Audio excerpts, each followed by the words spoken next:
Hello, hi guys! Magandang hapon sa inyong lahat. This is Gino Rodriguez from Masagri Channel, a faith healer, also matarider. So ngayong hapon na tingnan natin na nagsasabihin sa'yo ng ating mga gabay. So this is a weekly gabay for the month of February 23 hanggang February 29 for the sign of Cancer. So Cancer, welcome to my channel. Ano kayang messages, advices, sa spirit guides ang ating masasaga for today's video? Kanina naman kayang energy or kaganapan sa buhay ng mga Cancerian ng ating mga hagilap. So guys, this reading is a general reading lamang, hindi lahat makaka-resonate. Kunin lamang po makaka-relate sa inyo and comment down below kung kaninong energy ang ating nasaga. Pero guys, don't forget to like and subscribe my channel and hit the notification bell for more videos update. Kasi maraming salamat po sa mga walang sawang pag-support sa aking channel, lalo na yung hindi nag-skip ng ads na way pagpalaan kayo na just at may kapal, siksik liglig na gumapaw na biyayang manong balik sa inyo. So guys, umpisa na natin ang laban for the sign of Cancer. Angel Spirit Messages, give me information po. Ano kayong gusto sabihin sa'yo ng ating mga baraha? So there's a Two of Pentacles. So there's a balance. So sinasabi dito maging balance ka, no? Panatiliin mo makontrol ang iyong emotion.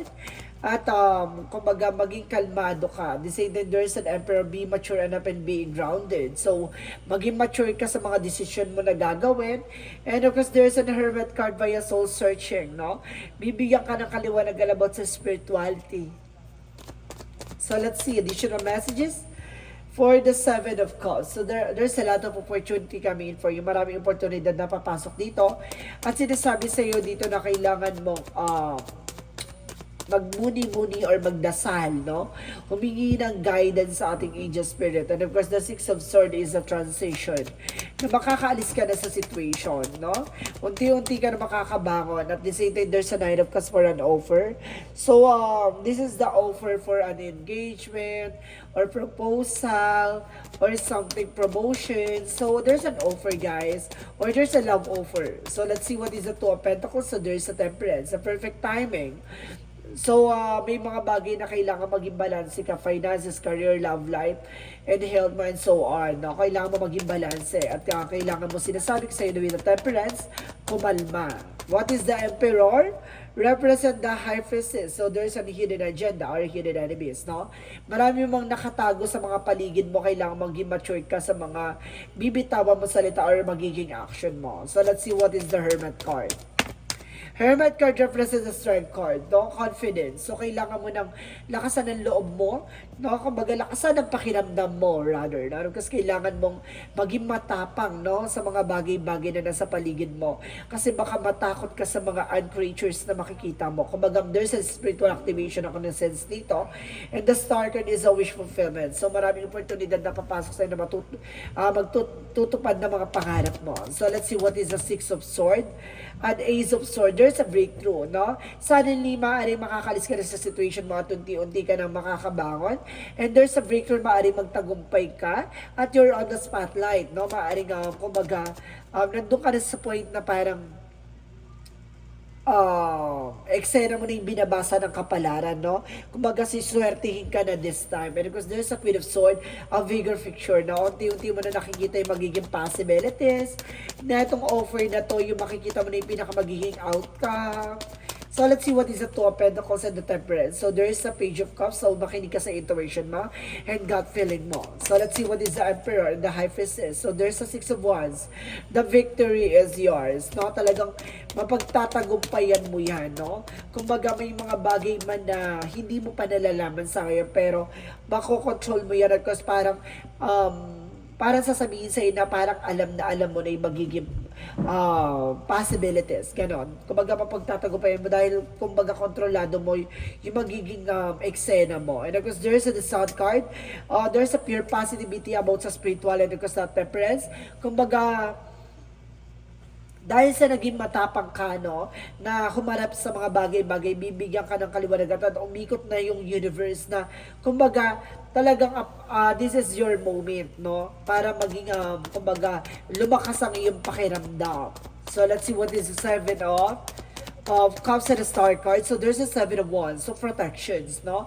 Kumbaga, protection mo yung sarili mo, no? At maaaring you are also protected, no? By the universe. Ano kasi unti-unti na matutupad yan, mga pangarap na yan. Lahat ng mga pangarap mo ay protektado ka. No? Kumbaga, sinasabi sa dito na, kumbaga, ikaw na lang ang hinihintay. So grind na grind, no? Para nang sa na gano'n, maisa katuparan may mga gusto mong makuha. And of course, there's a Six of Swords and the Ace of Swords represent the Six of Cups. So there's an information na may tutulong sa'yo para makaalis ka sa situation, no? May tutulong sa'yo para maabot mo yung mga pangarap mo, no? It's a friend. So let's see what is the King of Cups and of course the Queen of Swords. Represent an Chariot card. So there's an action. So may mga magbabago na sa sitwasyon mo, no? Unti-unti ka na makaka-recover. So let's see what is the outcome.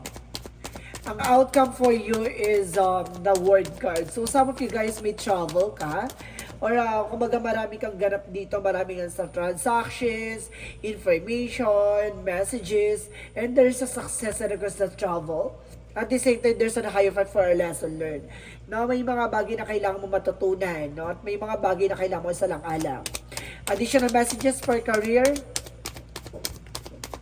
Sa career mo, there's a King of Cups. There's a devoted, supportive person. May tao support at gagabay sa'yo dito. At the same time, there's a Ten of Pentacles, so there's a balance na magdadala sa'yo long-term success and long-term investment. Itong about sa negosyo mo or trabaho mo, maaaring kumbaga there's a partnership pagdating sa iyo sa inyong dalawa ng person mo, no?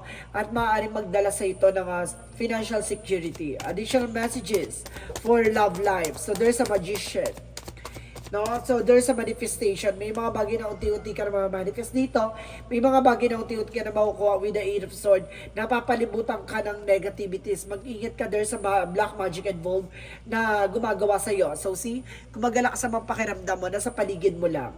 Additional messages for health. So, ibig sabihin ginagawa ka sa love life. And of course, there's a Nine of Wands, no? Slow and steady, no?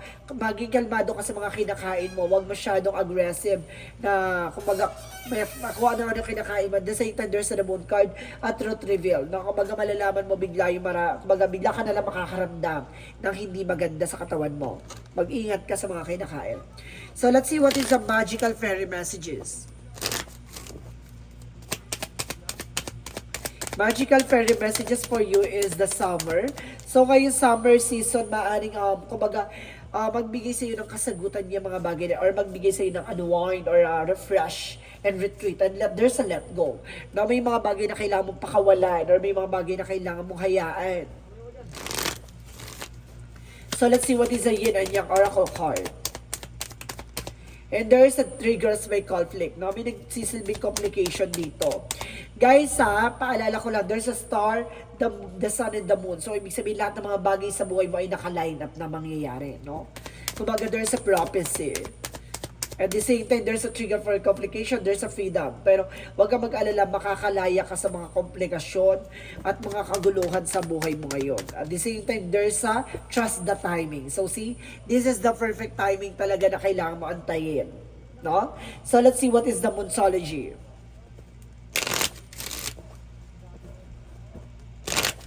For Moonsology, so your commitment is being tested, no? Pagdating sa relasyon, subok na ang iyong pagsasama, ang pag-iibigan. At the same time, prosperity lies ahead. Talagang paparating na ang kasaganahan at karangyaan sa iyo. There's a surrender to the divine, no? Kailangan mo i-surrender at pakawalan yung mga bagay na hindi mo kontrolado, no? Umiwas ka sa mga bagay-bagay na alam mo makakasama sa iyo. So let's see what is additional messages for angel spirit guides. And there is the seas of the Pintaka for seeing potential, no? May mga bagay dito na kumbaga magbibigay sa'yo ng kaliwanagan, no? Na kumbaga meron ka pa palang kakayanan na hindi pa nalalabas, or may mga bagay na gusto mo makuha na akala mo hindi mo kaya. At the same time, there's the cosmic heart devotion. So kung may mga bagay na hindi kinukuha ka, hinihiling ka, ipagdasal mo, makukuha mo. So let's see what is the chakra messages. So, there is a perfection. So, may mga bagay dito na gusto mo maging kumpleto yung mga bagay-bagay. Pero sinasabi sa'yo dito, kailangan mong paghandaan or kailangan mo maging practical. There is a complacency. So, mag-ingat ka sa mga bagay-bagay na panghihinayangan mo sa huli. No? Kumbaga, may mga bagay dito na pagsisisihan mo or panghihinayangan mo. At the same time, there's a victim. Maaring biktima ka ng something abusive, something uh, mapanling lang, ganon, or something of black magic. So let's see what is Archangel Raphael messages. And of course guys, there's the sunlight. No, kailangan mo ng sinag ng araw, no, para makatulong sa iyong health. So let's see what is Archangel Michael messages. Okay, take your time to making decision. Kailangan mo pag-isipan bago mag-desisyon. At the same time, there's an innocence. So may mga bagay na kumbaga wala kang kamalay-malay, no? Parang wala ka pang alam, parang wala kang knowledge yun sa situation na yun. At the same time, the person you're asking is about trustworthy. Yung taong kinakausap mo ay maaari mapagkakatiwalaan mo.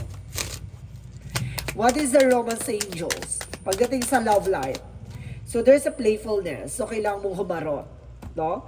And there's a finances and career. So pagdating sa finances and career, so magbibigay ito ng kumbaga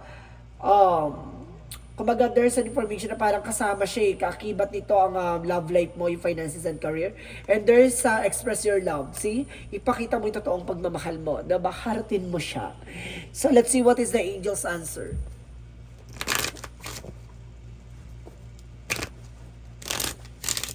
Angel's answer represent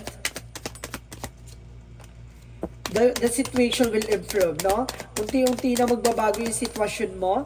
At the same time, there's listen to your intuition. Makinig ka sa intuition mo, ha? The situation will improve, and of course, the situation will improve, and listen to your intuition. At the same time, there's in the near future, no? Ngayong nalalapit na future mo ay maaaring makuha mo yung mga bagay-bagay na what you deserve. So let's see what is the initial messages. And because there's a support, no? Sinusuportahan ka ng ating angel spirit. At the same time, environmentalism. So, ibig sabihin, napapalibutan ka ng, kumbaga, it's either a bad or a good, no? And there's a time to decide, no? Kailangan mong magdesisyon as soon as possible. Let's see what is additional angel spirit guides. And there is a denial. No? I-acknowledge mo yung fear, palitan mo yan ng awareness. At the same time, there is an empathy. No? Tingnan mo yung both side of situation. Huwag kang titingin sa isang eksena lang o sa isang hanas lang. No? Kumbaga, tignan mo yung magiging possibilities, yung magiging pinaka-outcome ng eksena. No? Kumbaga, tignan mo yung magiging good side of situation. And there is the spring for awakening. Parang nagkakaroon ka ng something realization dito. And there's a transformation. May mga bagay na mababago na at mag-evolve na. At the same time, there's a choices.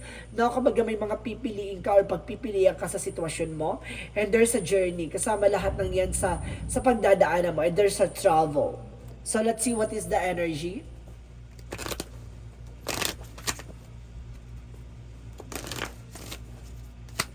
The energy represents storm warning, no? Susubukin ka dito, may unos dito ha, may something pagsubok na parang susubukin ka ng tadhana. At the same time, there's a siksha ka Archangel Metatron. Mabibigla ka sa pagbabago or mabibigla ka sa magaganap na eksena. Maghanda ka. So let's see what is the Jesus loving quotes. Blessed are the peacemaker, for they shall be called the children of God. So see, binibless daw ng ating Panginoon yung mga taong naniniwala, no? At mas pinipili yung kapayapaan kaysa pumatol sa mga walang kabuluhan. So let's see what is, oh my goodness. Wait lang guys. So let's see what is the angel's number. The angel's number represent 25, I am intelligent. So, sinasabi dito guys, no? You have a great ability to take in the process information and in both subconscious and subconscious level. Our curiosity is endless and your desire to dive deep into a variety of subjects will bring you an immense awareness of the world. So see, bibigyan ka ng katalinuhan dito sa lahat ng aspeto. No? Bibigyan ka ng katangian at kakayanan na yung mga bagay na gusto mong makuha ay makukuha mo.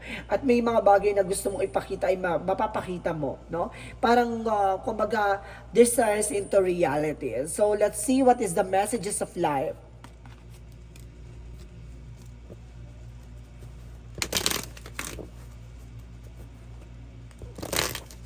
Messages of life represent the eyes of the heart. So sinasabi dito, today I perceive the real beauty of every person I meet. With the eyes of the heart, I see behind the personality and focus on the energy of the love that dwells beneath the surface. I am filled with the wonder and the presence of the God is in every one of us. The eyes of the heart allow me to see the divine shining everywhere. See? Kung gamitin mo yung puso mo na magsilbing mata mo para makita mo ang totoong nagmamahal sa'yo, no? Totoo at kung totoong may halaga at nagpapahalaga sa'yo. So guys, this reading is a weekly gabay for the month of February 23 hanggang February 29 for the sign of Cancer. So Cancer, maraming salamat po for this wonderful reading. So this reading is a general reading namang hindi lahat makaka-resonate. Kung hindi lamang pa makaka-relate sa inyo, and comment down below kung kaninong energy ang ating nasagap. Maraming salamat guys, and see you in the next video. Bye-bye and babush!